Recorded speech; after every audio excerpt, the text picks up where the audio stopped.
Hello friends, स्वागत है आपका अपने यूट्यूब चैनल अपना ह्यूमैनिटीज़ गुरु में। तो आज की इस पर्टिकुलर वीडियो में अपने कवर करने जा रहे हैं क्लासिकल सोशियोलॉजिकल थॉट, जो कि स्पेसिफिकली राजस्थान यूनिवर्सिटी में लगती है। बाकी इसके जो इंपॉर्टेंट टॉपिक है वो किसी भी यूनिवर्सिटी में अगर आपके आ रहे हैं तो आप यहाँ से पढ़ सकते हो। कंप्लीट मैं हर चीज़ को आपको कवर करवाने का प्रयास करूंगा। तो सबसे पहला क्वेश्चन है हमारा कि explain the Karl Marx class struggle theory, कि कार्ल मार्क्स की क्लास स्ट्रगल थ्योरी क्या थी। तो सभी को आई होप ये बात थोड़ी थोड़ी तो पता होगी कि इन्होंने जो क्लास स्ट्रगल की थ्योरी दी उसके अंदर इन्होंने बर्जियस क्लास और प्रोलेटेरिएट क्लास के बारे में बताया। तो मैं इस क्वेश्चन को कंप्लीट डिटेल में आपको बताऊंगा। नीचे आपको वन लाइन टू लाइन यहाँ पे लिखा हुआ, वो आप यहाँ से पढ़ लेना। मैं आपको एकदम परफेक्टली आपको एक्सप्लेन करूंगा। तो देखो, क्लास स्ट्रगल की थ्योरी कार्ल मार्क्स ने कैसे दी। कार्ल मार्क्स ने कहा कि कभी पुराने टाइम में हिस्ट्री में ऐसा रहा होगा कि जब डिवीजन ऑफ मटेरियल नहीं था, यानी कि किसी भी चीज़ बंटी हुई नहीं थी किसी की ऊपर, मतलब जो होती है हमारी जो लैंड होती है उसके ऊपर प्रॉपर ओनरशिप किसी भी इंसान की नहीं थी। यानी कि जो इंसान जहाँ पर भी काम कर रहा है वहाँ पे काम कर रहा होगा, मिलके मतलब सारे काम कर रहे होंगे। फिर एक टाइम ऐसा आया होगा सोसाइटी के अंदर कि फ्यूडलिज्म आ गया होगा, यानी कि कुछ लोगों ने रिसोर्सेज के ऊपर कंट्रोल करना शुरू कर दिया होगा और फिर उनके अंडर में कोई लोग काम करते होंगे। फिर उसी का एक बड़ा रूप आया कैपिटलिज्म, कि जिन लोगों ने अपने रिसोर्सेज के ऊपर कंट्रोल करना शुरू कर दिया होगा तो उन्हीं लोगों ने रूल करना शुरू कर दिया होगा। क्यों? क्योंकि उनके पास रिसोर्स है तो प्रोडक्शन वो करवाएंगे, यानी कि मीन्स ऑफ प्रोडक्शन पे कंट्रोल अब उनका हो जाएगा। अब मीन्स ऑफ प्रोडक्शन पे कंट्रोल उनका हो जाएगा और जिन लोगों के पास ज़मीन नहीं है, जिन लोगों के पास रिसोर्सेस नहीं है, वो क्या करेंगे, उनके अंडर में आके काम करेंगे। तो ये जो कंडीशन आएगी कहते हैं ये होगी कैपिटलिज्म। फिर एक कंडीशन आएगी बाद में जिसे अपने कम्युनिज्म या सोशलिज्म बोलते हैं, बेसिकली कम्युनिज्म। और वो कहते जो आएगा वो तभी आएगा जब कहते ये जो क्लास है, कौन सी, प्रोलेटेरिएट क्लास है, जिनका एक्सप्लॉइटेशन हद से ज़्यादा करना शुरू कर देंगे, ये कैपिटलिस्ट क्लास यानी कि बर्जियस क्लास। तो इनके बीच में होने वाले इस कॉन्फ्लिक्ट को ही क्लास स्ट्रगल का नाम दिया गया। तो अब मैं आपको ये एकदम बढ़िया से आपको बताऊंगा। यहां से आप क्लास डिवीजन अच्छे से पढ़ लेना। मैं आपको बताता हूं होगा क्या कि जब कैपिटलिज्म आ जाएगा तो जो ओनर होगी क्लास, यानी कि ओनर क्लास, यानी कि जिनके अंडर में मीन्स ऑफ प्रोडक्शन कंट्रोल में होंगे, यानी कि जिसको अपने बोलेंगे बर्जियस क्लास। अब ये जो बर्जियस क्लास है ये एक्सप्लॉइटेशन करना शुरू कर देगी। बर्जियस क्लास किनका एक्सप्लॉइटेशन करेगी? प्रोलेटेरिएट का, यानी कि उन क्लासेस का जो वेजेस क्लास है, यानी कि जो लेबर क्लास है, जो वेजेस के लिए काम कर रही है, उनका एक्सप्लॉइटेशन करेगी। उनको प्रॉपर वेजेस नहीं मिलेगा, जितना वो काम कर रहे हैं उनके अकॉर्डिंग उनको वेजेस नहीं मिलेगा। इसके लिए एक टाइम पे ऐसा आएगा जब उनको लगेगा कि भाई हमारा एक्सप्लॉइटेशन हो रहा है, हमें प्रॉपर वेजेस नहीं मिल रहा है, या हमसे एक्सेसिव वर्क करवाया जा रहा है लेकिन उसका उतना जो हमें प्रॉफिट है वो हमें नहीं मिल रहा है। तो वो बाद में क्या करेंगे, कैपिटलिस्ट क्लास यानी कि बर्जियस क्लास के अगेंस्ट में वो क्या करेंगे, इस एक्सप्लॉइटेशन के अगेंस्ट में वो आवाज़ उठाते हुए वो करेंगे प्रोटेस्ट। और इस प्रोटेस्ट में वो एक टाइम ऐसा आएगा कि कैपिटलिस्ट क्लास को क्या कर देंगे, हटा देंगे, कैपिटलिस्ट क्लास को ख़त्म कर देंगे और खुद का रूल इस्टेब्लिश कर देंगे। और वो जो रूल होगा वो एग्लिटेरियन बेस पे होगा, इक्वालिटी के बेस पे होगा, यानी कि सोसाइटी में सभी के साथ इक्वालिटी ट्रीट करी जाएगी। वहाँ पे रिसोर्सेस बंटे हुए होंगे, किसी भी इंसान के पास ज़्यादा पावर नहीं होगी, यानी कि कैपिटलिज्म नहीं होगा, प्राइवेटाइजेशन नहीं होगा, गवर्नमेंट का रूल वो लेके आएंगे। और वो सोसाइटी होगी, वो सोसाइटी क्या होगी, सभी के वेलफेयर के लिए काम करेगी। तो ये कहते जो सोसाइटी बनेगी ये तभी बनेगी जब प्रोलेटेरिएट किसके अगेंस्ट में, बर्जियस के अगेंस्ट में अपना क्लास स्ट्रगल करेंगे और उसका रिजल्ट जो आएगा वो आएगा कम्युनिज्म या सोशलिज्म। ये बात जो इन्होंने कही इसी को बोलते हैं क्लास स्ट्रगल। तो अगर आपसे ये भी क्वेश्चन बने कि उन्होंने कितनी क्लास इनके अकॉर्डिंग क्या है, तो आप ये भी क्लास बता सकते हो कि एक बर्जियस क्लास वो जिनका रिसोर्सेज के ऊपर कंट्रोल होता है, यानी कि जिसको अपने कैपिटलिस्ट क्लास बोलते हैं। और दूसरी कौन सी क्लास, जो प्रोलेटेरिएट क्लास, यानी कि वो क्लास जो लेबर क्लास होती है जो क्या करेगी, काम करेगी। इन दो के अंदर इन्होंने बांटा और इन्हीं के बीच में कॉन्फ्लिक्ट, इन्हीं के बीच में जो प्रोटेस्ट होगा, इन्हीं के बीच में जो प्रोलेटेरिएट कहेंगे कि भाई रिसोर्स हमें भी मिलने चाहिए या हमारा भी राइट हमसे ना छीना जाए या हमें प्रॉपर वेजेज मिलनी चाहिए, इसी को नाम दिया गया क्लास स्ट्रगल। तो आप इसको प्रॉपर बता सकते हो। यहाँ पे मैंने पूरा कंप्लीट लिखा है कि वो जो चेंज लेके आएंगे, वो अगेंस्ट में जो आएंगे, किनके अगेंस्ट में, बर्जियस क्लास के, वो जो चेंज है वो रेवोल्यूशनरी चेंज कहलाएगा, यानी कि वो इसको हटाने की डिमांड करेंगे, ऑब्वियस सी बात है ना, तो वो आएगा। तो ये पूरा क्वेश्चन होता है, आपको आई होप समझ में आया होगा। क्वेश्चन नंबर नेक्स्ट की ओर चलते हैं। एक्सप्लेन हीगल्स डायलेक्टियल व्यूज क्या है, हीगल का डायलेक्टियल व्यूज क्या है। आसानी से समझना, बड़ा ही प्यारा क्वेश्चन है, आपको समझ में आएगा, कहीं भी ये क्वेश्चन आ सकता है, काम का क्वेश्चन है। अब देखो डायलेक्टियल व्यूज में हीगल ने क्या कहा, आसान सा है। डायलेक्ट का मतलब ही वैसे ऐसे होता है, याद रखना कि दो व्यूज जब आते हैं। इसमें इन्होंने ये कहा कि सबसे पहले कोई भी सोशियोलॉजी के अंदर, सोसाइटी के अंदर कोई भी कॉन्सेप्ट आएगा ना, उस कॉन्सेप्ट को, उस आइडिया को अपने बोलेंगे थेसिस। यानी कि जब भी किसी सोसाइटी में कोई नया आइडिया आता है, नई पॉलिसी आता है, नया व्यूज आता है, उसे अपने क्या बोलते हैं? थेसिस बोलते हैं। अब जब किसी लोगों ने कोई आइडिया दिया तो ऑब्वियस सी बात है कुछ लोग उसका विरोध करेंगे, उसके अगेंस्ट में जाएंगे कि भाई ये आइडिया है, इससे हम प्रॉपर सहमत नहीं है, या ये आइडिया ये सही नहीं है, इसमें थोड़ा चेंज होना चाहिए, तो उसको बोलेंगे एंटीथेसिस। यानी कि थेसिस के अगेंस्ट में आए गए आइडिया को अपने क्या बोलेंगे? एंटीथेसिस बोलेंगे। यानी कि उसके कॉन्ट्राडिक्टरी लोग बात करेंगे, उसके अपोजिट बात करेंगे कि भाई ये चीज़ ऐसा नहीं होना चाहिए, इसमें कुछ चेंज करके कुछ इस तरह से करो, मान लो। फिर जब थेसिस आया, मतलब कोई आइडिया आया, उसके अगेंस्ट में कुछ लोगों ने आइडिया दिया, फिर बाद में जब इसमें कोऑपरेशन होगा, क्योंकि कुछ टाइम तो कॉन्फ्लिक्ट होगा, ऑब्वियस सी बात है दोनों के बीच में, फिर एक कोऑपरेशन पे जो नया आइडिया आएगा, जिसको अडॉप्ट करा जाएगा सोसाइटी के अंदर जिसे लागू करा जाएगा, इंप्लीमेंट करा जाएगा, उसे बोलेंगे सिंथेसिस। अब मैं आपको एक प्रैक्टिकल एक एग्जांपल देके बताता हूँ। जैसे मान लो सबसे पहले एक ऐसा आइडिया आया था कि भाई अपने को ये जो अबॉर्शन पॉलिसी है ना, इसको खत्म करना है, मतलब अबॉर्शन नहीं होना चाहिए, ये एक आइडिया आया, ठीक है। उसके अगेंस्ट में फिर एक नया आइडिया ये आया था कि भी अबॉर्शन को तो होना चाहिए, कुछ हद तक अबॉर्शन को लागू करना चाहिए। तो फिर सिंथेसिस ये निकला कि चलो 20 से 24 वीक के अप्रोक्सीमेट जो भी करा गया है कि इतने वीक तक अबॉर्शन को अलाउड कर दिया जाए, क्योंकि ये सही है, यहाँ पे प्रॉपर बच्चे का डेवलपमेंट नहीं होता और ये जरूरी भी है आज के टाइम में। इस तरह से मानते हुए एक नया विचार जिसको इंट्रोड्यूस करवा दिया गया सोसाइटी में, तो इस तरह का जो कॉन्सेप्ट होता है वो यहाँ पे क्या कहलाएगा? सिंथेसिस कहलाएगा। तो ये होता है डायलेक्टियल व्यूज, यानी कि सबसे पहले कोई आइडिया आएगा और उस आइडिया के अगेंस्ट में कोई कॉन्ट्राडिक्टरी बात करी जाएगी, जिसको एंटीथेसिस कहेंगे, और बाद में कंक्लूड करके एक नया आइडिया सोसाइटी में लागू कर दिया जाएगा। और इसी के बेसिस पे कहते हैं हिस्ट्री हमारी इवॉल्व होती जाएगी। यानी कि सबसे पहले कोई बात हुई होगी जिसके अगेंस्ट में फिर लोगों ने आवाज उठाई होगी, फिर एक नया आइडिया आया होगा, और ऐसे ही कहते हैं हमारी सोसाइटी के अंदर रूल्स बनते हैं, और ऐसे ही फिर हमारी हिस्ट्री आगे से आगे इवॉल्व होती है। इन्होंने ये बात बताया, यानी कि इन्होंने बताया, और इसमें एक एग्जाम्पल अच्छा ये भी दे रखा है कि जैसे मान लो थेसिस आता है कि एक इंडिविजुअल को क्या मिलनी चाहिए? फ्रीडम मिलनी चाहिए, लिबर्टी मिलनी चाहिए। फिर उसके अगेंस्ट में एंटीथेसिस आया कि भाई उस लिबर्टी के ऊपर कोई अथॉरिटी भी तो होनी चाहिए कंट्रोल करने की। अगर एक इंडिविजुअल की लिबर्टी को कंट्रोल नहीं करा जाए ना, तो वो एक्सेसिव यूज करेगा उसका, तो कोई ऐसी अथॉरिटी होनी चाहिए जो कम से कम उसके ऊपर कुछ कंट्रोल कर ले। तो इसीलिए एंटीथेसिस आया। और बाद में सिंथेसिस क्या आया कि ठीक है चलो जो अथॉरिटी बने ना, वो ऐसी हो कॉन्स्टिट्यूशन के अकॉर्डिंग काम करे, यानी कि एक कॉन्स्टिट्यूशन बनाया जाए, कॉन्स्टिट्यूशनल गवर्नमेंट बने और वो उसके ऊपर क्या करे? कंट्रोल करे। तो ये एक नया आइडिया आ गया, ये कहलाएगा सिंथेसिस। अब कहते हैं ये जो यहां पे कहते हैं ये जो कॉन्ट्राडिक्शन हो रहा है ना, यानी कि थेसिस के अगेंस्ट में कोई आया गया विचार है, ये कहते हैं एक इंजन का काम कर रहा है चेंज का। क्योंकि अगर कहते हैं ये कॉन्ट्राडिक्शन नहीं आएगा तो एक नया पॉइंट इमर्ज नहीं होगा, सिंथेसिस नहीं आएगा। तो कहते हैं यहां पे ये जो कॉन्ट्राडिक्टरी है ये सोसाइटी में एक चेंज लेके आने का काम कर रहा है, ठीक है, अच्छी बात है। और यहां पे एक नया वर्ड आपको देखने को ये भी मिला है कि absolute and development of spirit, यानी कि ऑब्वियस सी बात है, हिगल ने बिलीव करा है कि जब भी इंसान कोई भी विचार देगा ना, वो रेशनली विचार देगा, यानी कि सोच समझ के काम करेगा, और सोच समझ के करा जाएगा। और उसके अगेंस्ट में जब कोई विचार आएगा और उसको फिर इंप्लीमेंट करा जाएगा ना, तो वो कैसी होगी? वो एक स्पिरिट और माइंड के बिहाफ पे वो काम करा जाएगा, और उसी के बेसिस पे कहते हैं हमारी कल्चर है ना, वो आगे से आगे इवॉल्व होती जाएगी। और एब्सोल्यूट स्पिरिट क्या कहती है? यानी कि जब आप कोई चीज को इंप्लीमेंट कर रहे हो और वो इंप्लीमेंट एकदम प्रॉपर रियलाइज करके कर रहे हो, एकदम बढ़िया से जो ट्रुथ है कि सही है वो होना चाहिए, एकदम फील कर रहे हो कि फ्रीडम किस लिमिट की होनी चाहिए, क्या होना चाहिए, तो इसे बोलते हैं कि एब्सोल्यूट स्पिरिट के बेसिस पे वो काम इवॉल्व हो जाएगा। और इसी से कहते हैं हमारी हिस्ट्री है वो प्रोग्रेस कर रही है, आज तक कहते हैं ये चल रही है। इसी को बाद में थोड़ा सा कार्ल मार्क्स ने चेंज करा और उन्होंने एक नया आइडिया दे दिया जिसको बोलते हैं डायलेक्टियल मेटेरियलिज्म। इसको मैं यहीं पे आपको एक्सप्लेन कर देता हूं, नीचे ये क्वेश्चन आएगा कि कार्ल मार्क्स का डायलेक्टियल मेटेरियलिज्म क्या है। तो जो मैं अभी आपको एक्सप्लेन कर रहा हूं, नीचे क्वेश्चन वो दिया होगा, आप वहां से चेक कर लेना चाहे।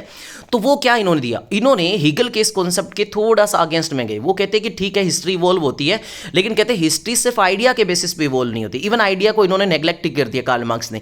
इन्होंने कहा कि हिस्ट्री इवॉल्व होती है मटेरियल के बेसिस पे, यानी कि कैसे कि इंसान किस हद तक कैसे मटेरियल को यूटिलाइज करता है। कि शुरुआत में कभी इंसान के बीच में मटेरियल जो था, चीजें थी, रिसोर्स था, वो बंटा हुआ ही नहीं था। लोग एक साथ मिलकर काम कर रहे थे, ट्राइबल सोसाइटी होती थी, कोई रिसोर्स बंटे नहीं थे। फिर फ्यूडलिज्म आया, तो सोसाइटी क्या हुई, इवोल्व हुई फ्यूडलिज्म में। कहाँ से, ट्राइबल सोसाइटी से या ऐसी सोसाइटी से जहाँ पे सारे एक साथ यूटिलाइज कर रहे हैं रिसोर्स को। फिर उसी का एक बड़ा रूप आया कैपिटलिज्म, कि जिसमें कुछ लोगों ने रिसोर्स को कंट्रोल कर लिया, जिसको अपने प्राइवेटाइजेशन कर दिया, और वहाँ पे ज़्यादातर जो लोग थे जिनके पास रिसोर्स नहीं थे उनका एक्सप्लॉइटेशन हो रहा था, जिनको बेसिकली अपने बोलते हैं दो क्लास, कौन सी, बर्जियस क्लास जो रिसोर्स के ऊपर कंट्रोल कर रही है, जिनके अंडर में रिसोर्स है, और दूसरी प्रोलेटेरिएट क्लास जिनके पास रिसोर्स नहीं है। फिर कहते हैं हिस्ट्री कैसे इवॉल्व हुई कि जो प्रोलेटेरिएट वाले हैं उन्होंने विरोध करा कि भी सारे रिसोर्स के ऊपर कंट्रोल तो आपका है, सारा मटेरियल है वो तो आप पजेस कर रहे हो, हमें राइट नहीं मिल रहा। तो वो रेवोल्यूशन लेके आते हैं उनके अगेंस्ट में, और उसी को क्लास स्ट्रगल नाम देते हैं, और बाद में एक सोसाइटी इमर्ज होती है जिसको अपने कम्युनिज्म सोसाइटी या सोशलिज्म सोसाइटी बोलते हैं, जिसमें रिसोर्स है वो इक्वालिटी में बंटे हुए। तो इन्होंने कहा कि जो ये डायलेक्टियल मेटेरियलिज्म है, इनके अकॉर्डिंग इन्होंने कहा कि रिसोर्सेस बंटते कैसे हैं, रिसोर्सेस का डिवीजन कैसे हुआ है, मटेरियल को पजेस कौन कौन कर रहा है, उसके बिहाफ पे कहते हैं हमारी हिस्ट्री हुई है, वो इवॉल्व हुई है। तो वो था कार्ल मार्क्स का मेटेरियलिज्म। तो ये मैंने आपको बताया डायलेक्टियल मेटेरियलिज्म। दोनों क्वेश्चन मैंने समझा दिए। आगे चलते हैं नेक्स्ट क्वेश्चन की ओर। डिफाइन मार्क्स वेबर का या मैक्स वेबर का कॉन्सेप्ट बताओ, सोशल एक्शन क्या होता है, और इसको डिस्कस करो, इसके टाइप्स को। तो भाई सोशल एक्शन सबसे पहले ये याद रखना, कार्ल मार्क्स ने कहा कि सोशल एक्शन वो होता है जब कोई इंडिविजुअल कोई काम करता है या कोई ग्रुप ऑफ पीपल कोई काम करते हैं, तो उनका रिएक्शन बाद में आना चाहिए, सोसाइटी में रिएक्शन होना चाहिए, उसी को सोशल एक्शन कहते हैं। यानी कि अगर मैंने, मान लो मैं बाहर जा रहा हूँ और बाहर आई बारिश और मैंने अपने ऊपर अम्ब्रेला कवर कर लिया, मेरे को कवर करने के लिए कि मेरे ऊपर बारिश ना गिरे, तो ये सोशल एक्शन नहीं है। मैं कुछ ऐसा काम कर रहा हूँ जिससे सोसाइटी पे इंपैक्ट पड़ रहा है, तो वो सोशल एक्शन है। इवन आप अगर जानो तो अपने आंखों को झपकाते हैं, मतलब हमारी पलकें झपकती है नॉर्मल, तो इसको बोलते हैं आइज का ब्लिंक करना, ये सोशल एक्शन नहीं है। लेकिन जब अपने आंख मारना जिसे बोलते हैं, जब अपने कोई काम मजाक में कर रहे हो या किसी को कोई इशारा इंडिकेट कर रहे हो तो आंख को अपने विंकल करते हैं, तो वो कंडीशन है, वो सोशल एक्शन है, क्योंकि उसमें हम समाज को कुछ ना कुछ इंडिकेट कर रहे हैं, फिर हमारे उसके सामने रिएक्शन आएगा, तो वो रिएक्शन होगा। कोई भी किया गया ऐसा काम जिसमें सोसाइटी पे इंपैक्ट पड़ता है, जैसे आपने किसी से हाथ मिलाया, तो ऑब्वियस सी बात है सामने वाला आपके साथ हाथ मिलाएगा, यानी कि आपकी फ्रेंडशिप को वो एक्सेप्ट कर रहा है, वो समझेगा, तो वो सोशल एक्शन है। तो यहाँ पे ये होता है सोशल एक्शन। खैर आगे चलते हैं, अपनी और इसके ऊपर बातें करते हैं। यहाँ पे ये हैंडशेक वाला एग्जाम्पल मैंने आपको बता ही दिया। अब यहाँ पे मोस्ट इंपॉर्टेंट ये आ जाता है कि मार्क्स वेबर के अकॉर्डिंग टाइप्स क्या है सोशल एक्शन के, कितने टाइप्स होते हैं वो अपने जानते हैं। तो सबसे पहला टाइप जो आपको दे रखा है वो है इंस्ट्रूमेंटली रेशनल एक्शन। अब ये इंस्ट्रूमेंटली रेशनल एक्शन क्या होता है, यानी कि इसमें क्या कहा गया है कि एक एक्शन इस तरह से करना जो आप रेशनली वर्ड जब भी है, ये रेशनल वर्ड है, इसका मतलब होता है सोच समझ के जब कोई काम करना हो, और वो काम किसको अचीव करने के लिए कर रहे हो, आपका एक पर्टिकुलर गोल है, आपका एक पर्टिकुलर टारगेट है, उसको अचीव करने के लिए जब आप कर रहे हो अपनी पूरी एफिशिएंसी से, प्रॉपर एक प्लानिंग से, एक प्रॉपर ये जान के कि उसके प्रोज क्या होने वाले हैं, कॉन्स क्या होने वाले हैं, यानी कि फायदे और नुकसान क्या होने वाले, ये जान के जब आप काम करते हो, ऐसा एक्शन आपका इंस्ट्रूमेंटली रैशनल एक्शन कहलाता है। दूसरा इन्होंने जैसे ये आ गया कि एक स्टूडेंट स्टडी कर रहा है इस तरह से कि उसे एक हाई पेइंग जॉब मिल जाए, तो इसका मतलब वो एक प्रॉपर सोच समझ के काम कर रहा है कि मुझे कितना पढ़ना है, किस तरह से काम करना है ताकि मुझे एक अच्छी पे करने वाली जॉब मिल जाए। दूसरा है वैल्यू रेशनल एक्शन। ये वो होती है जिसके अंदर कहीं ना कहीं आप अपने बिलीफ या वैल्यूज़ के बिहाफ पे काम करते हो, यानी कि यहाँ पे आप ये नहीं देख रहे कि मेरे को इसका रिजल्ट क्या मिलेगा, मेरे को इसमें सक्सेस मिलेगी या नहीं मिलेगी। मेन आपका ये होता है कि आप मोरल वैल्यूज़ के हिसाब से काम कर रहे हो, आप अपने एथिक्स के हिसाब से काम कर रहे हो, आप अपने रिलीजन के हिसाब से काम कर रहे हो, इसको बोलते हैं वैल्यू रेशनल एक्शन। ठीक है, यानी कि इसका कोई ऐसा नहीं है कि जिसमें खुद से मेरे को कोई रिजल्ट अचीव हो, सिर्फ अपने वैल्यूज़ को ध्यान में रखते हुए कोई काम करते हैं। एग्जाम्पल है जैसे आप किसी चैरिटी को डोनेट कर रहे हो, तो यहाँ पे चैरिटी को डोनेट कर रहे हो तो ऑब्वियस सी बात है यहाँ पे बदले में आपको कुछ नहीं मिल रहा। ठीक है, आप एक वैल्यू के हिसाब से काम कर रहे हो, ठीक है मैं चैरिटी में डोनेट कर रहा हूँ, हो सकता है आगे फ्यूचर में भगवान मेरे लिए अच्छा करे, इस तरह से अपने कुछ करते हैं। इफेक्टिव एक्शन वो होते हैं जब आप इमोशनली किसी को मान लो कोई काम कर रहे हो, जैसे मान लो मैं किसी को इमोशनली अटैच होकर फ्री में उसे पढ़ा रहा हूँ या कुछ एजुकेशन दे रहा हूँ, कोई भी मान लो कि कोई नीडी स्टूडेंट है उनको, तो यहाँ पे ऐसा काम करा गया, वो इफेक्टिव एक्शन है। इसके अलावा इसमें एग्जांपल दिया हुआ है कि अपने जब भी किसी के फ्यूनरल में जाते हैं तो वहाँ पे जो रोने का जो काम होता है वो एक कैसा होता है, इफेक्टिव एक्शन होता है यहाँ पे कि भाई उसके प्रति हमारा लगाव था तो हम रह नहीं पाए, रोना आ गया, ऑब्वियस सी बात है ना। या अपने जब किसी से आर्ग्यूमेंट कर रहे हैं तो आर्ग्यूमेंट में गुस्से में चिल्लाते हैं कई बार, अब वो हमारा इफेक्टिव, वो हमारे इमोशन को जलकार है कि हो सकता है कोई बात हमें पसंद नहीं आई हो, तो इस तरह के। और लास्ट वाला होता है ट्रेडिशनल एक्शन। ट्रेडिशनल एक्शन वो होता है जो हम अपनी हैबिट, अपने कस्टम के अकॉर्डिंग करते हैं। जैसे डेली की मैं एक कप चाय पीता हूँ उठते हुए, ये मेरा ट्रेडिशनल है। डेली के मैं जो पहनावा पहन रहा हूँ अपनी कल्चर के अकॉर्डिंग, वो मेरा कस्टम है। तो कस्टम के अकॉर्डिंग या इस तरह के जो काम करने हैं वो होता है। जैसे किसी को अपने प्रणाम बोलते हैं बड़ों को, तो वो अपने को ब्लेस यू कहते हैं, या नॉर्मल जितने भी एक्शन होते हैं वो ट्रेडिशनल एक्शन हमारे कहलाते हैं। अब इसकी इंपॉर्टेंस क्या है सोशल एक्शन थ्योरी की? तो इंपॉर्टेंस ऑब्वियस सी बात है कि ये है कि इससे अपने को एक फाउंडेशन मिलती है कि इंटरप्रेटिव सोशियोलॉजी क्या होती है, यानी कि हम एक तरह से ट्राई करने का प्रयास करते हैं कि ह्यूमन बिहेवियर है वो किस तरह से इंटरप्रेट करता है और कैसे एक इंसान दूसरे से अटैच होता है अपने एक्शन से। ऑब्वियस सी बात है, एक इंडिविजुअल कोई काम करेगा तो सोसाइटी पे उसका इंपैक्ट पड़ेगा और उसी के अकॉर्डिंग उसकी छवि बनेगी, उसी के अकॉर्डिंग वो काम करेगा। तो ये बात अपने को पता चलती है, तो ये एक इंपॉर्टेंट है। चलो अब बात करते हैं क्वेश्चन नंबर नेक्स्ट की। क्वेश्चन नंबर नेक्स्ट है हमारा, describe the basic assumption and characteristics of comets concept of positivism. ये अगस्टे कॉमेट्स है, बड़े इंपॉर्टेंट है, इन्हें फादर ऑफ सोशियोलॉजी भी कहा जाता है। तो इनके अकॉर्डिंग पॉजिटिविज्म क्या है?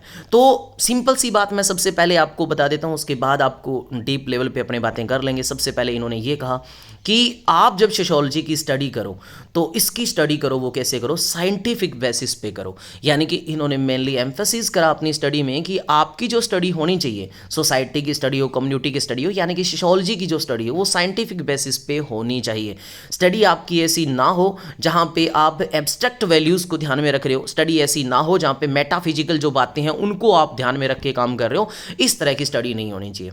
यानी कि इन्होंने कहा कि जो इनकी जो बेसिक अजम्पशन थी उसमें से सबसे बड़ी बात आती है कि साइंटिफिक जो नॉलेज है ना वो सबसे हाईएस्ट फॉर्म है नॉलेज की, यानी कि सबसे बेस्ट नॉलेज ऐसी है कि आप जो भी काम कर रहे हो, एक जेन्युइन जो काम कर रहे हो वो ये होता है कि आप ऑब्जर्वेशन करो पहले सोसाइटी की या किसी भी चीज़ को, उसके बाद उसका एक्सपेरिमेंटेशन करो और उसी के बिहाफ पे उसको कहते हैं आप काम को जस्टिफाई करो, यानी कि साइंटिफिक बेसिस पे स्टडी करो।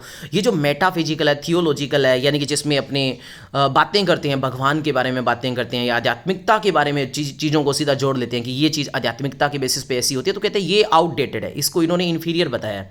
इन्होंने ये कहा है कि सोसाइटी जो ऑपरेट करती है वो ऑपरेट करती है जो नेचर के लॉज है उनके अकॉर्डिंग ऑपरेट करती है। जैसे सिंपल सी बात है कि ग्रेविटी अपने जानते हैं कि कोई भी चीज़ है वो धरती से जुड़ी है, वो ग्रेविटी के अकॉर्डिंग जुड़ी है। तो सेम कहते हैं एक इंसान का जो बिहेवियर है ना समाज में वो भी सोसाइटी के अकॉर्डिंग होगा, सोसाइटी के अकॉर्डिंग उसका बिहेवियर बदलेगा, उसके अकॉर्डिंग उसके काम के अकॉर्डिंग उसकी पहचान होगी। जिस सोसाइटी में वो रहेगा वैसा उसका बिहेवियर होगा, वैसा वो फील करेगा। तो ऐसा इन्होंने बताया। तो कहते हैं ये आप प्रॉपर ऑब्जर्व करके बताओ कि वो कैसी सोसाइटी में रह रहा है, तो उसकी स्टडी भी आपको प्रॉपर एक बढ़िया से करनी। किसी भी सोसाइटी की स्टडी करो तो आप एक साइंटिफिकली उसको ऑब्जर्व करो। इंपेरिकली का मतलब होता है एक तरह से प्रैक्टिकली चीज़ों को देखना ना, वो चीज़ आप देख के कहते स्टडी करो। और सबसे बड़ी बात है कहते जब भी आप सोसाइटी की या किसी चीज़ की स्टडी कर रहे हो ना तो ऑब्जेक्टिव मैनर में करो। ऑब्जेक्टिव का मतलब जो की एरियाज़ है आपको दिए गए हैं, आपको पता है कि इन की एरियाज़ की आप स्टडी कर रहे हो तो बस उन की एरियाज़ की स्टडी करो, उनके अकॉर्डिंग ही उन पॉइंट को इंक्लूड करो, आप अपने व्यूज़ ना दो। कभी भी ऑब्जेक्टिव और सब्जेक्टिव में बात आए ना तो आप याद रखना ऑब्जेक्टिव वो होता है जब आपको जो पर्पज़ या जो आपको की पॉइंट दिए गए हैं उन्हीं को ध्यान में रख के स्टडी करना, अपने व्यूज़ क्या है उनको इंक्लूड नहीं करना, वो होता है ऑब्जेक्टिव। और सब्जेक्टिव में ऐसा होता है कि आप अपने व्यूज़ को भी इंक्लूड कर सकते हो। तो इन्होंने ये बात कही। तो इस तरह की ये इंपॉर्टेंट बात मैंने कह दी और आपको बता दी कि सोशियोलॉजी है वो एक साइंस की तरह होनी चाहिए। यानी कि सोशियोलॉजी के अंदर आप डेटा को कलेक्ट करोगे, सबसे पहले किसी भी सोसाइटी के बारे में बातें कर रहे हो तो वहाँ के, फिर उनको ऑब्जर्व करोगे और फिर कंपैरिजन करोगे। तो इस तरह से कहते हैं इनकी स्टडी होनी चाहिए। अब इनकी की कैरेक्टरिस्टिक्स क्या है? तो ऑब्वियस सी बात है, इन्होंने कहा कि स्टडी कैसी होनी चाहिए, इंपेरिकल होनी चाहिए, यानी कि प्रैक्टिकल स्टडी होनी चाहिए। ऑब्जेक्टिविटी को आपको ध्यान में रखना है, आपको डिटरमाइन होकर काम करना है, यानी कि कोज और इफेक्ट के अंदर रिलेशन करके आपको काम करना है, सीधा ही कोई बात नहीं बतानी। आपको साइंटिफिक मेथड यूज करने हैं, यानी कि डेटा को कलेक्ट करना, उनको ऑब्जर्व करना, उनकी जांच करना, फिर अपना कंक्लूड करना, इस तरह से आप इनको काम करना है। तो ये इतनी सी बातें बहुत इंपॉर्टेंट है, आप ध्यान दे लेना। नेक्स्ट क्वेश्चन है, describe the concept of social fact concept, जो कि इमाइली दुर्खेम ने दिया। ये एक बहुत बड़े सोशियोलॉजिस्ट है, हमारे लिए बड़े इंपॉर्टेंट है, तो इनके बारे में अपने जानेंगे। इसकी क्या करेक्टरिस्टिक्स इन्होंने बताई कि इन्होंने जो हमारे इमाइली दुर्खेम है इन्होंने सोशल फैक्ट के बारे में क्या बताई और इनका व्यूज़ क्या था डिवीजन ऑफ लेबर का। तो क्वेश्चन 2 है, यहाँ पे ध्यान देने हैं आपको। तो सबसे पहले बात करते हैं इमाइली दुर्खेम के कॉन्सेप्ट सोशल फैक्ट का क्या कॉन्सेप्ट है। तो यहाँ पे इन्होंने सोशल फैक्ट क्या बताया कि वेज ऑफ एक्टिंग, यानी कि आपका क्या वेज है काम करने का, थिंकिंग का, फीलिंग सोचने का, external to the individual and endowed with the power of coercion by which they control him. यानी कि कहते हैं सोशल फैक्ट वो काम होते हैं जिसके बिहाफ पे एक इंसान कहीं ना कहीं कंट्रोल होता है एक्सटर्नल फोर्सेस से। यानी कि एक इंसान कैसा सोचता है, कैसा फील करता है, वो कहीं ना कहीं सोशल फैक्ट के बेसिस पे करता है। यानी कि कहने का मतलब है कि सोशल फैक्ट क्या है, एक सोसाइटी के अंदर चलने वाले नॉर्म्स है, सोसाइटी के अंदर चलने वाले वैल्यूज है, सोसाइटी के अंदर चलने वाले लॉज है, जिनके अकॉर्डिंग एक इंसान इंसान अपने आप को उनसे रिलेट करके काम करता है। भाई ऑब्वियस सी बात है, अगर मैं जिस सोसाइटी में रहूँगा उनकी नॉर्म्स को, उनकी वैल्यूज़ को फॉलो करते हुए वहाँ पे काम करूँगा, तभी तो मैं उस सोसाइटी का पार्ट हूँ ना।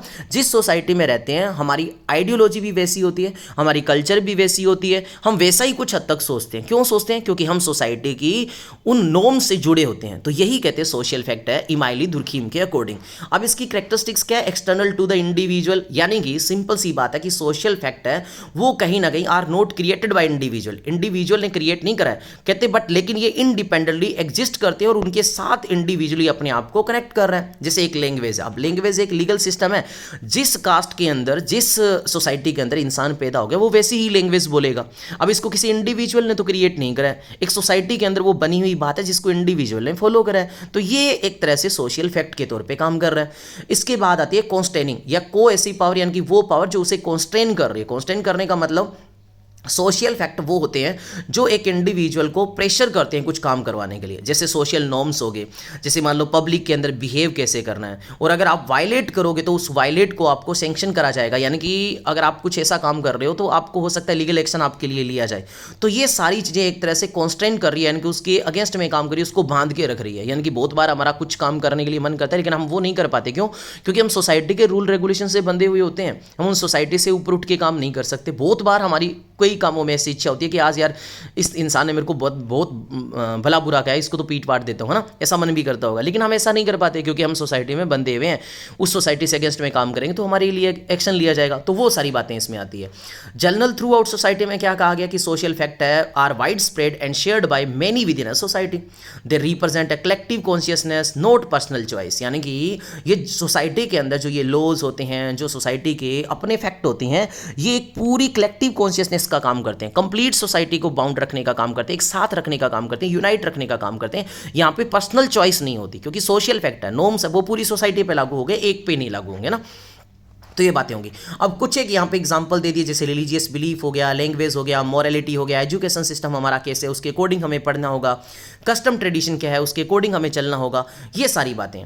आगे बात करते हैं कि दुर्खीम ने एक्सप्लोर करा अपने the division of labour in society 1893 में, और इन्होंने यहाँ पे एनालाइज करा कि सोसाइटी में ऑर्डर कैसे मेंटेन होते हैं और किस हिसाब से वो सिंपल से कॉम्प्लेक्सी में काम करते हैं। तो यहाँ पे डिवीजन ऑफ लेबर में ये याद रखना, ये बड़ा इंपॉर्टेंट क्वेश्चन है, आ सकता है। तो टाइप्स ऑफ सॉलिडेरिटी, इन्होंने डिवीजन ऑफ लेबर को दो टाइप्स में सॉलिडेरिटी के बिहाफ पे इन्होंने बताया। एक होता है मैकेनिकल सॉलिडेरिटी और एक होता है ऑर्गेनिक सॉलिडेरिटी। तो क्वेश्चन आ सकता है, ये लॉन्ग में भी आ सकता है। तो सबसे पहले तो याद रखना कि डिवीजन ऑफ लेबर का कॉन्सेप्ट किसने दिया? इमाइली दुर्खीम ने दिया। इन्होंने डिवीजन ऑफ लेबर के कॉन्सेप्ट में दो टाइप्स बताए, क्या? मैकेनिकल सॉलिडेरिटी और ऑर्गेनिक सॉलिडेरिटी। अब मैकेनिकल सॉलिडेरिटी होती है, इसे ट्रेडिशनल सोसाइटी कहते हैं। आप मेरी बात सुनना, इसको अच्छे से आप बता सकते हो। 1893 में इन्होंने अपने काम में दिया। ये बेसिक आपको इंट्रोडक्शन देना, 3 से 4 लाइनें आपको यहाँ से कवर करनी है ताकि पेज भी भरना जरूरी है ना। उसके बाद आप जब बताना शुरू करोगे तो आप बताओगे कि मैकेनिकल सॉलिडेरिटी वो होती थी जब पुराने टाइम में ट्राइबल लोग रहा करते थे, या कभी आज के टाइम में भी गांव में जो लोग रहते हैं जिनमें एक जैसा उनका बिलीफ होता है, एक ही वैल्यू होती है और लगभग सारे एक ही काम को परफॉर्म करते हैं, यानी कि यूनिकनेस जहां पे कॉमन देखने को मिलती है।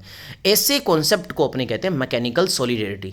यहां पे एक तरह से कलेक्टिव कॉन्शियसनेस बड़ी इंपॉर्टेंट है। एक उस समाज की, उस ट्राइबल की पहचान सेम काम से होगी, कलेक्टिव पहचान होगी, यूनिफॉर्मिटी से होगी। और यहां पे इवन अगर अपने उस जो ट्राइबल है, उस कम्युनिटी है, उसके लॉ को फॉलो नहीं करा जाता है तो यहाँ पे हार्श पनिशमेंट दी जाती है।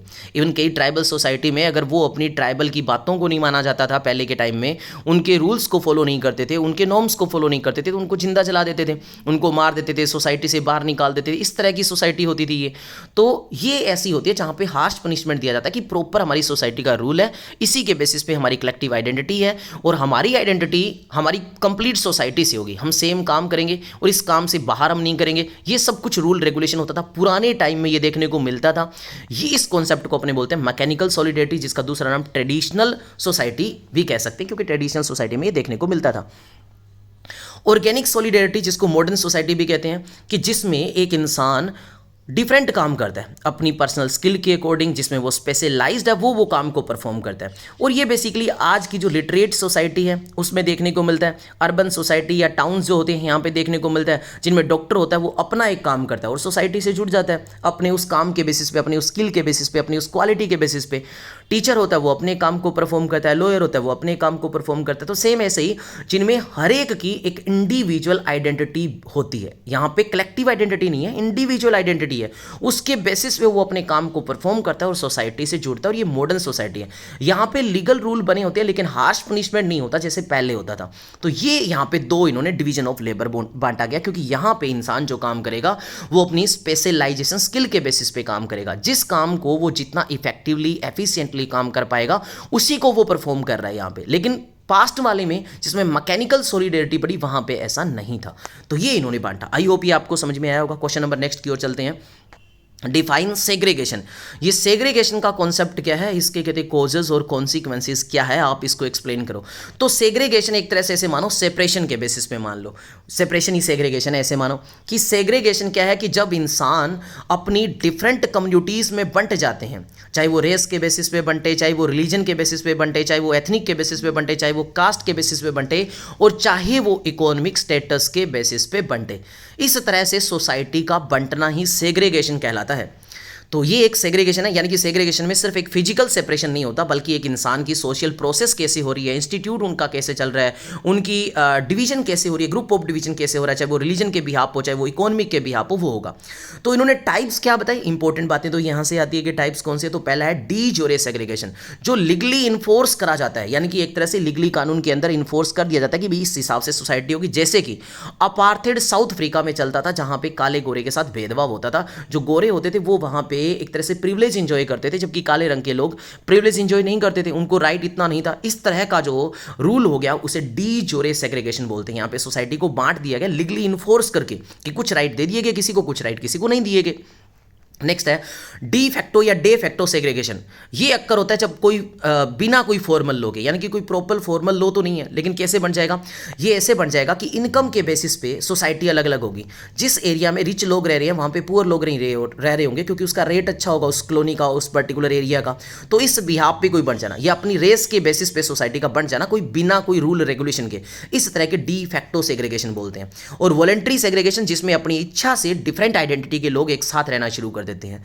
डिफरेंट सोच के लोग, डिफरेंट रिलीजन के लोग अपनी कम्युनिटी बना के रहना शुरू कर देते हैं। जैसे ये मुस्लिम कम्युनिटी है, हिंदू कम्युनिटी है, सिख कम्युनिटी, इस तरह से लोगों का रहना अपनी इच्छा से, कोई ऐसा कोई फोर्स नहीं करा है, कोई ऐसा रूल नहीं है, बस अपने हिसाब से कि ठीक है अपने रिलीजन के पास रहेंगे तो अपने को अच्छा फील होगा, इस तरह से कुछ सोच के अगर लोग रहते हैं उसे वॉलंटरी सेग्रीगेशन कहते हैं। तो ये तीन टाइप अपनों ने पढ़े सेग्रीगेशन के, यानी कि सोसाइटी का बनना किस तरह से बनना वो अपनों ने जाना। अब कॉजेस क्या होता है, सेग्रीगेशन क्यों होगा, ऑब्वियस सी बात है। अगर रेसिज्म जहाँ पे देखने को मिलता है, यानी कि जहाँ पे भेदभाव देखने को मिलता है, डिस्क्रिमिनेशन देखने को मिलता है, तो अपने आप इस सोसाइटी के कुछ लोग अपने आप को अलग फील करेंगे, आइसोलेट फील करेंगे और वो अलग हो जाएंगे। कास्ट और क्लास सिस्टम जहाँ पे देखने को मिलेगा तो वहाँ पे सेग्रीगेशन देखने को मिलेगा, यानी कि जहाँ पे डिफरेंट कास्ट अपने आप को अलग मानेंगी तो वहाँ पे अपने को ऐसी सोसाइटी देखने को मिलेगी। क्लास सिस्टम भी जहाँ पे देखने को मिलेगा, रिच और पुअर जो देखने को मिलेगा, तो वहाँ पे ऑब्वियस सी बात है ऐसा देखने को मिलेगा। इकोनॉमिक इनइक्वालिटी हो, यानी कि कुछ लोगों के पास पैसे बहुत ज़्यादा हो, कुछ लोगों के पास रिसोर्सेज कम हो, पैसे नहीं हो, यानी कि पुअर हो, तो इस तरह की इनइक्वालिटी होगी तो वहाँ पे ये सेग्रीगेशन देखने को मिलेगा। इवन पॉलिटिकल और लीगल पॉलिसी, जैसे अभी अपन ऊपर पढ़ के है ना अपार्थेड जो चलाया गया था, वैसे ही ऐसे ही कहते हैं अपार्थेड तो अपने साउथ अफ्रीका में पड़ा, ऐसे यूएसए के अंदर रेड लाइनिंग पॉलिसी। अरे रेड लाइनिंग पॉलिसी ये वही होती है जिसके अंदर कुछ सोसाइटी को ये राइट दे दिया कि यहाँ पे आप इन्वेस्टमेंट कर सकते हो, दूसरी नहीं कर सकते। बेसिकली उनमें जो काले लोग होते हैं वहाँ पे उनको इन्वेस्टमेंट का राइट नहीं दिया गया था, इसको रेड लाइनिंग पॉलिसी बोलते हैं। तो इस तरह की अगर कोई पॉलिसी लागू कर दिया तो भी सोसाइटी अपने आप में बन जाएगी। हमारे भी इवन जब तक मोनार्की रूल था तब तक कुछ हद तक या काफ़ी हद तक ये देखने को मिलता था ना हमारे, कि जिनको SC STs बोलते हैं या जिनको अपने पिछड़ी क्लास को बोलते हैं उनको इतने राइट नहीं थे, और ब्राह्मणिकल जो थे या जो अपर कास्ट थी वो डोमिनेंस करते थे, जो आज के टाइम में नहीं है, जिसको हटा दिया गया था कॉन्स्टिट्यूशन जब हमारा बनाया गया ना। तो इस तरह का जो डिवीजन देखने को मिलता है ना उसे सेग्रीगेशन बोलते हैं अपन। चलो खैर ये बात कर ली। अब सेग्रीगेशन होगा तो इसके रिजल्ट क्या देखने को मिलेंगे, तो ऑब्वियस सी बात है, अगर आपने चीज़ को समझ लिया तो रिजल्ट पढ़ने की नीड नहीं है। ऑब्वियस सी बात है, सोशल इनक्वलिटी देखने को मिलेगी, फिर आपकी सोसाइटी में इंटीग्रेशन नहीं होगी, यूनिफॉर्मिटी देखने को नहीं मिलेगी, कॉन्फ्लिक्ट होगा पक्का पक्का, फिर लड़ाई रहेगी, फिर पॉवर्टी भी देखने को मिलेगी आपको। फिर ऐसा देखने को मिलेगा कि कुछ सोसाइटी है जो माइनॉरिटी में है, जिनको राइट नहीं मिल रहा है, वो मार्जिनलाइज देखने को मिलेंगे, यानी कि उनका इतना लेवल अच्छा नहीं हो पाएगा, इनकम का लेवल बोलो, सोसाइटी में इज्जत का लेवल बोलो, वो इनका अच्छा नहीं देखने को मिलेगा। और साइकोलॉजिकल इंपैक्ट भी पड़ता है। अगर एक कुछ इंसान है, कुछ कम्युनिटी ऐसी है जिसको राइट नहीं मिल रहे हैं, तो वो अपने आप को आइसोलेटेड फील करेंगे, एलिनेटेड फील करेंगे। तो ऑब्वियस सी बात है, जिस सोसाइटी में ऐसे लोग फील करेंगे अपने आप को, अगर उनको राइट नहीं मिलेगा और ऐसा उनके साथ होगा, तो वहां पे लड़ाई झगड़ा होगा, कॉन्फ्लिक्ट होगा, और वहां पे सोशल अनरेस्ट होगा। सोशल अनरेस्ट का मतलब वहां पे कॉन्फ्लिक्ट बनेगा, लड़ाई झगड़े होंगे वहां पे, ऐसा कुछ देखने को आपको मिलेगा। नीचे एक टेबल दे दी है समरी में, आप चाहो तो इस टेबल को भी थोड़ा सा आंखों से निकाल सकते हो। ये देखो, यहां से डेफिनेशन दे दी, फिर कॉजेस दे दिए, शॉर्ट में है ये, और ये नीचे कॉन्सिक्वेंसेस बता दिए।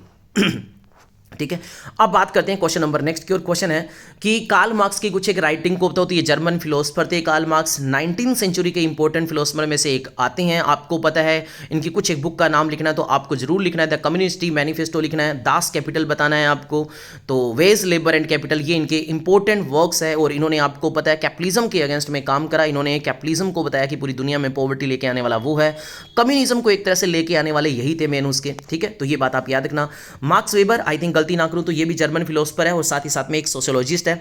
इन्होंने कार्ल मार्क्स से अलग काम करा। उन्होंने मेनली काम करा कम्युनिज्म या सोशलिज्म के लिए। इन्होंने जो मेनली काम करा वो करा Protestant ethic and spirit of the capitalism के लिए इन्होंने एक काम करा। दूसरा इकोनॉमिक एंड सोसाइटी इनका काम है। इसके अलावा सिटी इनका काम है। ये इंपॉर्टेंट काम है। तो इन्होंने इनका एक इंपॉर्टेंट रोल है जहां पे इन्होंने नई पॉलिसी अपना दिया। तो ये आप थोड़ा सा लिख सकते हो। 19वीं सेंचुरी के ये है, मैं गलती ना करूं तो। अगस्ट कोमेटे जिन्हें सोशियोलॉजी के फादर भी कहते हैं, ठीक है, और इनके इंपॉर्टेंट काम में अगर बोलें तो पॉजिटिविज्म जो अपने अभी पढ़ के हैं वो इनका सबसे बड़ा काम है, जिन्होंने एक थॉट दिया कि आपको स्टडी कैसे करनी चाहिए, साइंटिफिक वैल्यूज पे आपको स्टडी करनी चाहिए। The course in positive philosophy, ये इनका इंपॉर्टेंट काम है। इसके अलावा सिस्टम ऑफ पॉजिटिव पॉलिटी भी इनका दूसरा काम है। नेक्स्ट बात करते हैं, अपने को डिफाइन करना है कि सुसाइड क्या है और इसको अपने को एक्सप्लेन करना है कि सुसाइड है क्या, इसको एक्सप्लेन करते हैं। तो सुसाइड क्या है? एक कोई सुसाइड को अपने बोले तो कहते हैं एक पर्सनल या साइकोलॉजिकल इशू नहीं है, बल्कि एक सोशल फिनोमेनन भी है जिसकी अपने को स्टडी करनी चाहिए। क्योंकि कोई भी इंसान अगर सुसाइड करता है तो हो सकता है क्या होगा कि सोसाइटी ने उसके ऊपर पक्का कोई ना इम्पैक्ट डाला है। यानी कि हो सकता है या तो वो सोसाइटी की जिस प्रकार की उसके प्रति एस्पिरेशन हो उसको वो पूरा ना कर पाया हो, जो गोल हो वो अचीव ना कर पाए हो, या सोसाइटी ने उसके साथ कुछ अच्छा ना करा हो, उसके साथ कोई डिस्क्रिमिनेशन हुआ हो, या उसके साथ कुछ भी ऐसा हुआ हो जिससे वो मतलब इतना खफा हो गया हो कि उसे सुसाइड करना पड़ा होगा।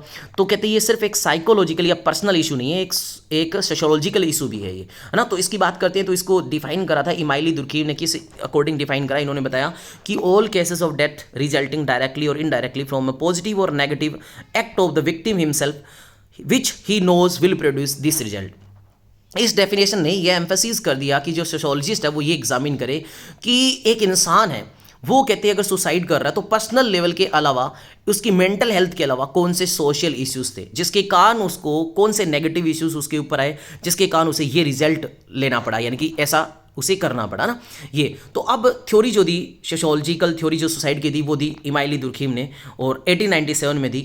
इनका जो एक काम है जिसको बोलते हैं ले सुसाइड, उसके अंदर इन्होंने काम बताया। तो वो क्या है वो अपने पढ़ते हैं। तो इसमें उन्होंने 4 टाइप्स बताए सुसाइड के। ये बड़े इंपॉर्टेंट है, ये टाइप्स अगर आपने आंखों से निकाल लिए तो आपको काफ़ी कुछ समझ में आ जाएगा और बाकी तो आप समझ में आ ही रहा है। तो ये बात कर लेते हैं अपने जो 4 टाइप्स है। इन 4 टाइप्स को एक टेबल में भी दे रखा है, आप चाहो तो पहले ये टेबल आंखों से निकाल लेना।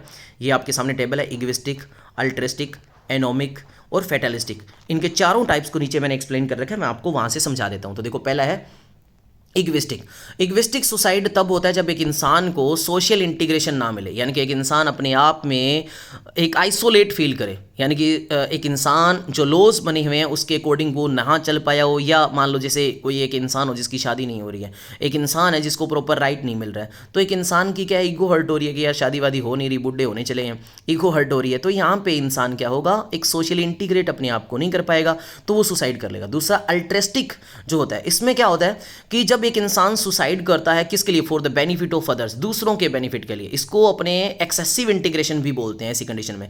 जैसे कई बार एग्जांपल एग्जांपल दिया कि सोल्जर सेक्रीफाइसिंग देमसेल्फ, अपने आप को सेक्रीफाइस करना, ये इसका एग्जांपल है। या किसी और को बचाने के लिए खुद की जान दे देना, इस तरह से कोई कमिट करता है उसको भी ऐसा सुसाइड बोलते हैं।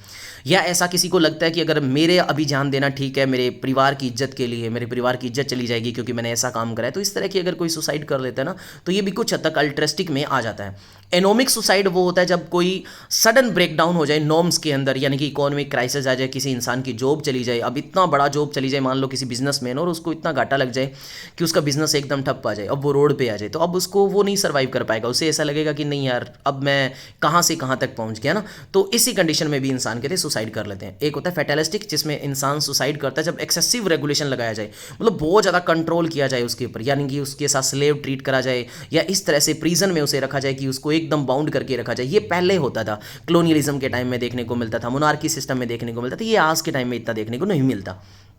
ठीक है, इसके बाद करते हैं इंटरेक्शन पर्सपेक्टिव। क्या कहते हैं कि ये थ्योरी अपने को बताती है कि how meaning and social interaction influence society, यानी कि एक इंसान को किस तरह से सोशल इंटरेक्शन है वो भी कहते हैं इन्फ्लुएंस करती है सुसाइड करने के लिए।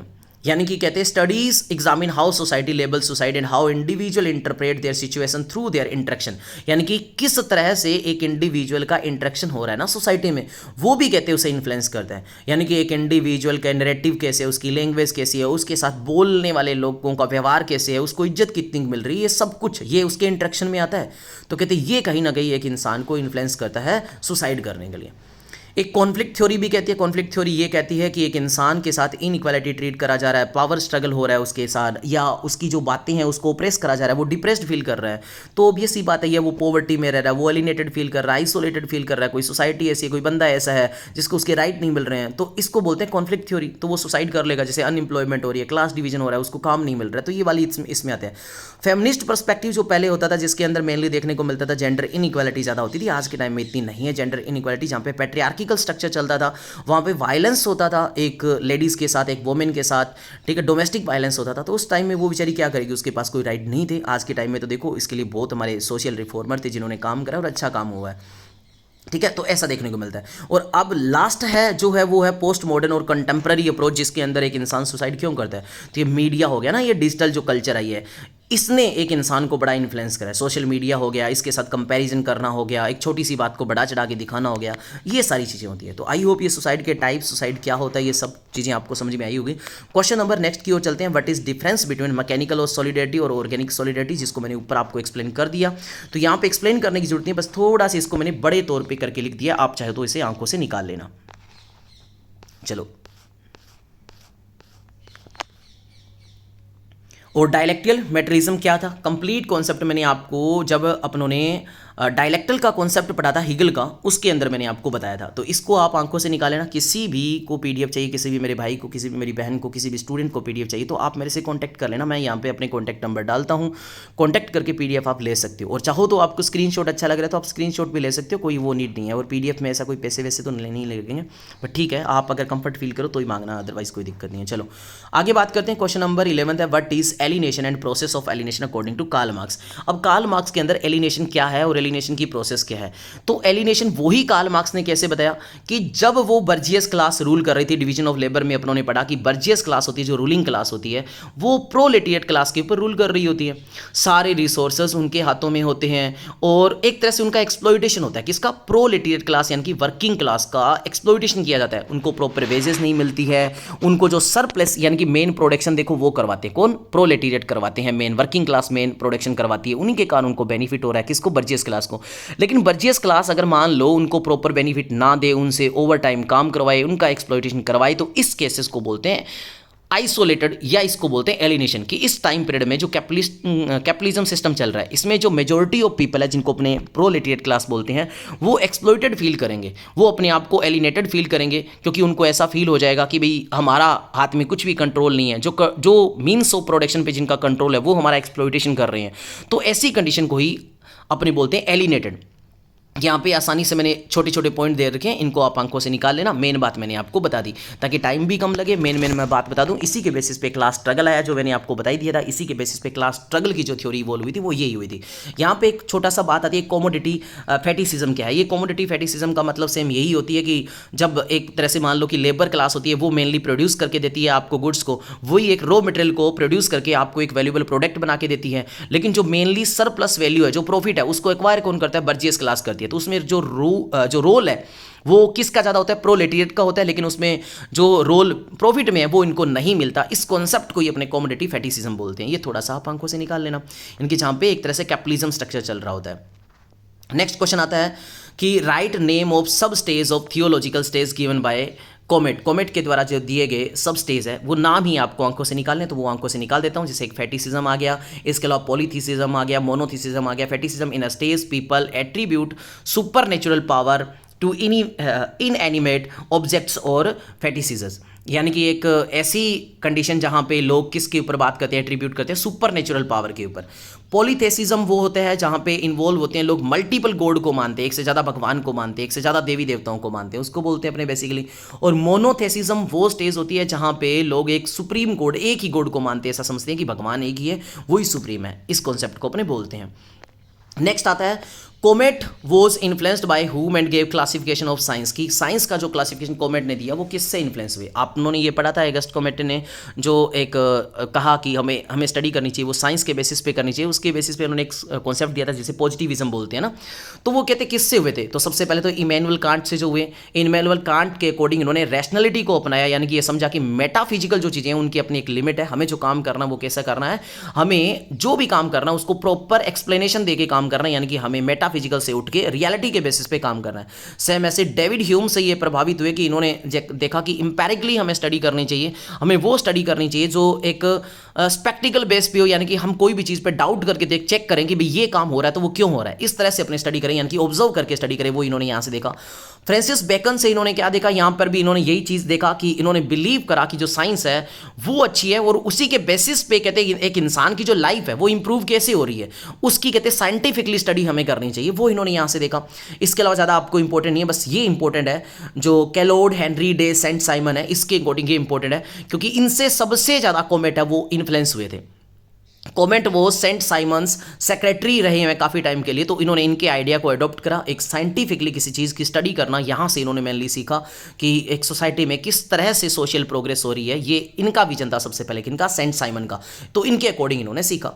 कॉमेट का जो क्लासिफिकेशन है साइंस का वो किस किस तरीके से करा, तो इन्होंने मैथमेटिक्स को बताया कि अपने जिस तरह से मैथमेटिक्स की स्टडी करते हैं कि यहाँ पे हर चीज़ की एक क्वांटिटी को अपने एग्जैक्ट आंसर में चेक करते हैं, सेम वैसे ही कहते हैं सोसाइटी में हमें स्टडी होनी चाहिए। एस्ट्रोनॉमी में भी इन्होंने चेक करा कि जिस तरह से हम एस्ट्रोनॉमी की स्टडी कैसे करते हैं, सेलेस्टियल बॉडीज़ की अपने स्टडी करते हैं जो अपने को बताती है कि किस तरह से ग्रह है, किस तरह से उपग्रह काम करते हैं, किस तरह से सब काम करते हैं। तो उसके पीछे कहते हैं एक एविडेंस होता है, एक रीजन जो दिया गया, सेम कहते हैं वैसे ही अपने को रीजन की बेसिस पे स्टडी करना है। इन्होंने फिजिक्स के लॉज को भी अप्लाई करके स्टडी करा कि फिजिक्स में किस तरह से लॉज ऑफ मैटर और मोशन है वो काम करते हैं, कैसे केमिस्ट्री होती है वो फिजिक्स से भी कॉम्प्लेक्सिटी के बेसिस पे काम करते हैं, और कैसे वहाँ पे सब्सटेंसेस ट्रांसफॉर्म होते हैं, उस चीज़ों को इन्होंने ध्यान में दिया। बायोलॉजी के बेसिस पे इन्होंने बताया कि साइंस में कैसे लाइफ और लिविंग ऑर्गेनिज्म किस तरह से बनते हैं, कैसे वो डील करते हैं। और सेम वैसे ही इन्होंने कहते हैं सोशियोलॉजी की स्टडी करी कि कैसे एक इंसान का बिहेवियर होता है वो सोसाइटी के अकॉर्डिंग चेंज होता है, और कैसे उसको हमें ऑब्जर्व करना चाहिए, कैसे उससे डील करना चाहिए, ये इन्होंने बताया। ठीक है, तो ये बातें थोड़ी सी आप आंखों से निकाल लेना। लास्ट वाला रह गया डिवीजन ऑफ लेबर दुर्खीम, जो मैंने ऊपर आपको मैकेनिकल सॉलिडेरिटी वाला कॉन्सेप्ट के थ्रू आपको बताया था और ऑर्गेनिक सॉलिडेरिटी वाला बताया था। यहाँ पे बस थोड़े से उन क्वेश्चन को मैंने डिटेल में डाला हुआ है, तो आप यहाँ से पढ़ सकते हो। आई होप ये वीडियो मेरी आपको, जो करीब 42 से 43 मिनट की वीडियो मेरी रही है, ये आपके लिए काफ़ी हेल्पफुल रही होगी। अगर आपको अच्छा लगे तो प्लीज़ सपोर्ट करना मेरे को, ताकि मैं नई वीडियो जैसे लेके आऊँ। आपके कमेंट से मुझे बहुत मोटिवेशन मिलता है, कोई चार्ज आपसे नहीं लग रहा है, तो एक छोटी सी आपसे रिक्वेस्ट है। चलो ठीक है, मिलते हैं एक नई वीडियो में नई टॉपिक के साथ। जय हिंद, जय भारत।